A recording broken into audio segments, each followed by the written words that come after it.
Hello' everyone, সকলোকে লুকুমনি blog বয় চেনেললৈ স্বাগতম। আজি লৈ আহিছোঁ হাঁহৰ মাংসৰ ৰেচিপি এটা। অতি সহজতে আৰু সোনকালে বনাব পাৰিব এই ৰেচিপিবিধ।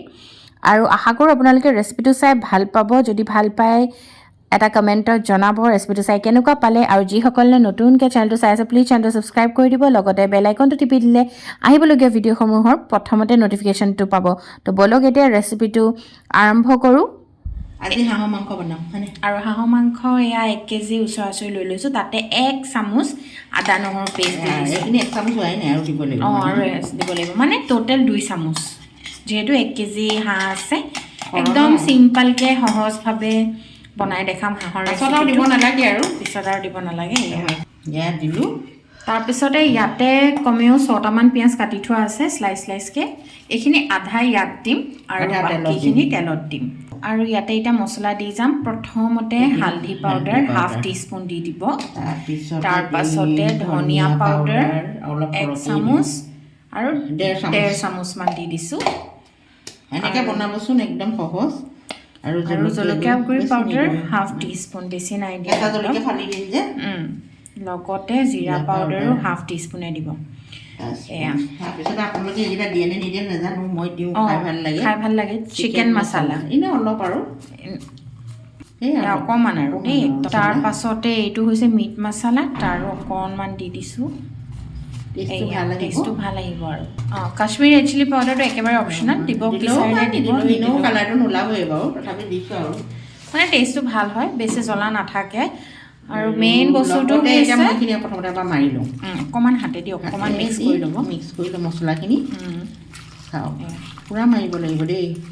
আৰু ইয়াতে এতিয়া মিঠাতেল এড কৰি দিব। মিঠাতেল মানে কি অকণমান সৰহকৈ দি দিব নালাগে ইমান, যিহেতু হাঁহৰ তেলটো ওলায়েই, দিলেই হ'ল আৰু অকণমান। আৰু চামুচেদি জোখে যদি তেতিয়াহ'লে 2 টেবুল চামুচ, ডাঙৰ চামুচ পাতেৰে আৰু সিমানে। এতিয়া এইখিনি মিক্স কৰি পেলাই 20 মিনিটৰ কাৰণে ৰেষ্ট কৰিব দিম। লাষ্টত নিমখখিনি দি পেলাই আকৌ এবাৰ মুঠি দিব, মানে মুঠি নহয় নহ'লে সানি দিলে মছলাটো যদি ভিতৰলৈকে সোমায়। আৰু এতিয়া এইখিনি থৈ দিওঁ। মই নিমখটো ভাজিছোঁ, পাছতে দিম আৰু গোটেইখিনি হেৰি হোৱাৰ পিছত এয়া হৈ গৈছে, দেখিছেনে? এতিয়া আধা ঘণ্টাৰ কাৰণে থৈ দিম। এয়া এতিয়া তেল দি দিলোঁ কেৰাহীত, আৰু লগতে ইয়াতে এতিয়া ডালচেনি, লং, ইলাচি, তেজপাত দি দিলোঁ।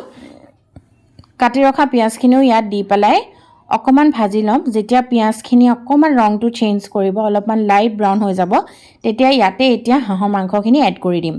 আধা ঘণ্টামান যে থৈ দিছিলোঁ, এতিয়া হাঁহখিনি পূৰা হাই ফ্লেমত বনাম। পূৰা একদম আপুনি মানে আঁতৰিব নোৱাৰিব হাঁহৰ মাংসখিনি ওচৰৰ পৰা।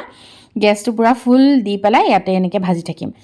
5 মিনিটমান সময় ভাজাৰ পিছত এয়া দেখিছেনে তেলটো ওলাই গৈছে হাঁহৰ মাংসৰ। ইয়াতে এতিয়া কেইটামান কেঁচা জলকীয়া কাটি দিম আৰু গৰম মছলা পাউডাৰ অকণ দি দিম। মেৰিনেশ্যনত আমি দিয়া নাই, এইটো ষ্টেজত গৰম মছলা পাউডাৰ অকণ দিলে খুব ভাল লাগে খাই। আৰু ধুনীয়াকৈ এইখিনি দেখিছে মিলাই থাকিব। হাঁহৰে বহুত তেল ওলাইছে, বৰ ধুনীয়া হয় একচুৱেলি হাঁহৰ মাংসৰ খাবলৈও। আৰু তেলাল হাঁহটো খাবলৈ কিছুমান, আৰু হাঁহটো এনেও তেলালেই হয়, খাবলৈ ভালো লাগে, হয় নে নহয় বাৰু?